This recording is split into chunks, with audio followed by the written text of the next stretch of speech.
roadmap aligns with the business needs. So you spend a lot of time making sure that you understand what the business needs and when, and you align your schedules and your roadmap to match business needs as best as possible.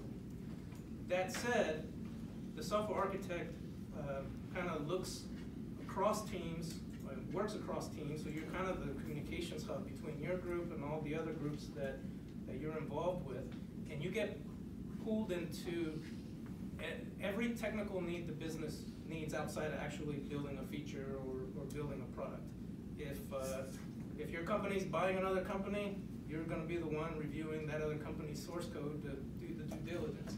If your company's being sued by a patent troll, you have to review patents and see, what you work for the lawyer at that point. If it's a big account, lots of money on the line, customer has a problem, the architect comes in and sees what he can do to get beyond that. So that's what I meant by saying it's really hard to kind of pin it down, because your development team is focused on building software, and your primary responsibility is to make sure that they continue to build the software, work on the software, and you tend to all the other technical needs that the business has. So I'm going to give an answer that's, so I own my own company, so I cheat a lot. So I have my own definition for architect, which was largely inspired by, if you haven't noticed, also I have a lot of white hair, which makes me an old guy. So I was doing software back when design patterns weren't a thing, believe it or not. And during the time that object-oriented programming kind of came on the scene, there was this big debate around what is an architect.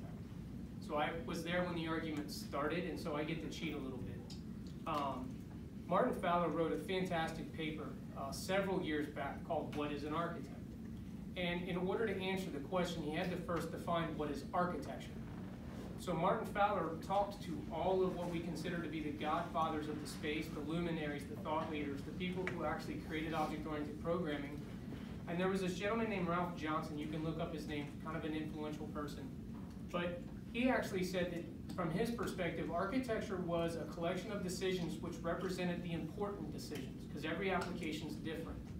Based on the needs of the application, if the database is going to be an important part of it, well then the decisions you make around the database are the important things. If you're building a web app that needs scalability, then the important things are constituted by the needs of scalability.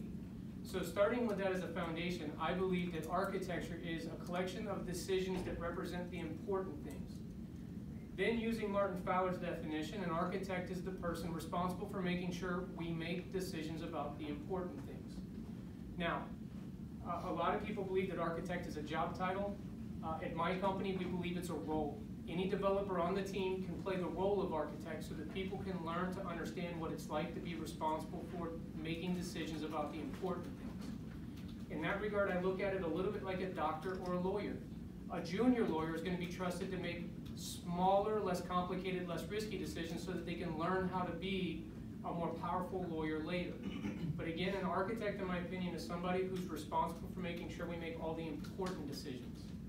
Now, in terms of their role on the team and what makes them different from a lead engineer, I like to use a sports metaphor. To me, the lead engineer is either my inside linebacker or my quarterback. They're on the field. They're making decisions, but they're in the game. The architect is the coach on the sideline, helping them better execute while in the game. So the architect's job is to help the team execute better within the guides of the architecture that we're all here to build. They're one part mentor, one part coach, and when necessary, they have to be able to get out on the field and play the game or substitute in or out. So I really like the idea that the architect also, they need to know how to code. Every now and then you get a difficult decision, the architect has to go in boots on the ground with the business on one side and the client on the other, and they have to be able to figure out how to make difficult decisions. So for me, that's the definition of architect. That's great. All right, so I don't have as much experience as Mike, neither I have as much gray hair, so. So I don't, I'll just kind of speak up with the couple of years that I have been in the role. So Mike did a really good job kind of defining the role. I'll kind of share some of the responsibilities, kind of try to be a little more specific in the responsibilities, right? So there is a lot of mentoring, as Mike mentioned, right? So that involves doing code reviews.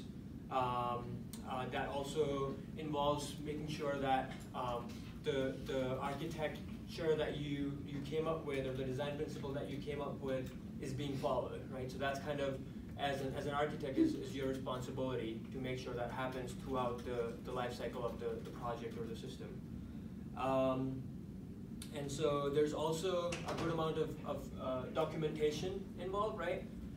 Personally, as a developer, that's like my least favorite thing, right? That's the last piece, but as an architect, that's now comes to you because you are responsible for the whole system, right?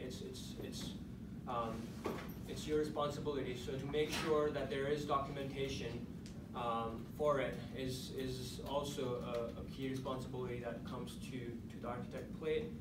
And as Mike mentioned, there's definitely some development involved, right? So you need to understand completely the technical details to where you may need to do development on a fire drill, or it may be just the time when you have to showcase how these classes will interact, or how this different tiers or different layers of application will interact. So you design those high-level classes so that the other developers can follow from those examples and things like that. So those are kind of some of the responsibilities that you may do when you're filling the role of an architect.